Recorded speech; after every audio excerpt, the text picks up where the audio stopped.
Ustaz, mengapa Allah ciptakan Dajjal? Mengapa Allah ciptakan syaitan? Mengapa Allah ciptakan iblis? Saya buat pertanyaan kepada siswa, pelajar-pelajar, penuntut ilmu. Siapakah Raja Saudi Arabia? A. Sulaiman, B. Salman, C. Ahmad, D. Muhammad. Maka pelajar akan menjawab satu di antara empat. Dia kena pilih. Maka dia akan pilih Salman bin Abdul Aziz. Mengapa saya buat Sulaiman? Mengapa saya buat Ahmad? Mengapa saya buat Muhammad? Sebab saya nak uji pelajar saya. Boleh tak ia membezakan mana yang raja sebenar, mana yang bukan, mana yang memimpin Saudi Arabia, mana yang bukan. Maka makna daripada Allah ciptakan Dajjal supaya manusia lulus daripada ujian, membezakan mana yang hak, mana yang batil. Maka datang syaitan, la'atiyannakum min baini aydihim, aku akan datang dari hadapan, wa min khalfihim, dari belakang, wa an aymanihim, dari kanan, wa an syama'ilihim, dari kiri, fala tajidu aktsarahum syakirin. Dia datang, dia goda manusia, tapi manusia juga diberikan kekuatan. Wa nafsi wa ma sawwaha, demi jiwa dan penciptaannya, fa alhamaha fujuraha, Allah berikan jalan fujur, jalan tak baik, jalan batil, wa taqwaha, Allah berikan jalan takwa. Manakala kita mendapat maklumat bahawa malam ini akan ada tazkirah di masjid yang kita muliakan, kita banggakan, maka dalam hati kita berfikir, datang atau tidak datang, dengar atau tidak dengar, hadir atau tidak hadir. Tapi seorang hamba melawan hawa nafsunya, melawan keinginannya. Kata syaitan, duduklah engkau, tenanglah engkau. Tapi malaikat berbisik, datanglah engkau. Bila engkau hadir di majlis ilmu, majtama'a qaumun fi baitin min buyutillah, sekelompok hamba berkumpul di rumah Allah, yatsluna kitab Allah, membaca ayat-ayat Allah, wa yatadarasunahu fima bainahum, mengkaji isinya.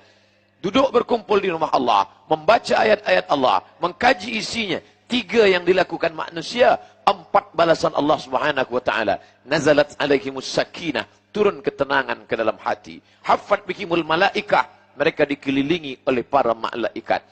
Wa ghasyat bihimur rahmah, mereka diliputi rahmat Allah.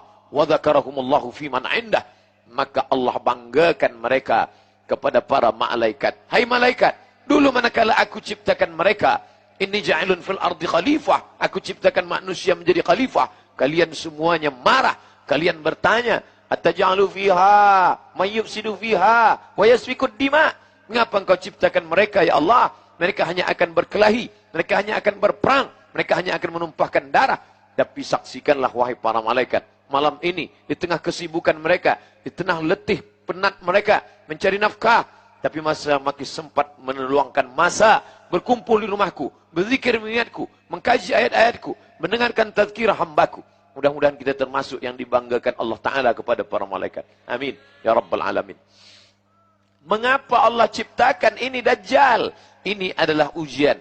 Ahasiban nasu ayyutsraku, apakah manusia itu menyangka mereka ayyutsraku, dibiarkan begitu saja? Ayyaqulu amanna, mereka berkata kami beriman. Wa hum la yuftanun, padahal mereka belum diuji. Fatana, ujian. Bila kita menemukan batu, kayu hitam, kita tak tahu apakah ini sampah atau ini emas. Kalau emas, maka dia mesti fatana, diuji. Menguji emas, dibakar dia dengan api. Manakala kita bakar dengan api yang amat sangat panas, meleleh, hilang hitamnya, tampak cahayanya, berarti dia emas. Sedangkan manusia diuji dengan kematian anak, maka saat itu dia bersabar. Diuji dia dengan harta, maka dia bersabar. Diuji dia dengan kehilangan, maka dia tetap bersabar. Tapi manakala diuji dia dengan Dajjal, saat itu dia tidak termasuk orang-orang yang lulus ujian Allah Subhanahu wa taala. Apakah Ustaz Abdul Somad yang memberi tazkirah tentang Dajjal itu lulus daripada najah, berhasil daripada Dajjal? Belum tentu lagi. Kita tetap berdoa kepada Allah. Kita tak angkuh dan sombong dan berkata, mana Dajjal itu? Aku lulus daripada ujian Dajjal. La yadkhulul jannah, tak masuk surga. Man kana fi qalbihi, sesiapa sahaja yang dalam hatinya mithqala habbatin min khardalin min kibrin, ada sombong sebesar biji sawi, angkuh, semua kerana pertolongan Allah.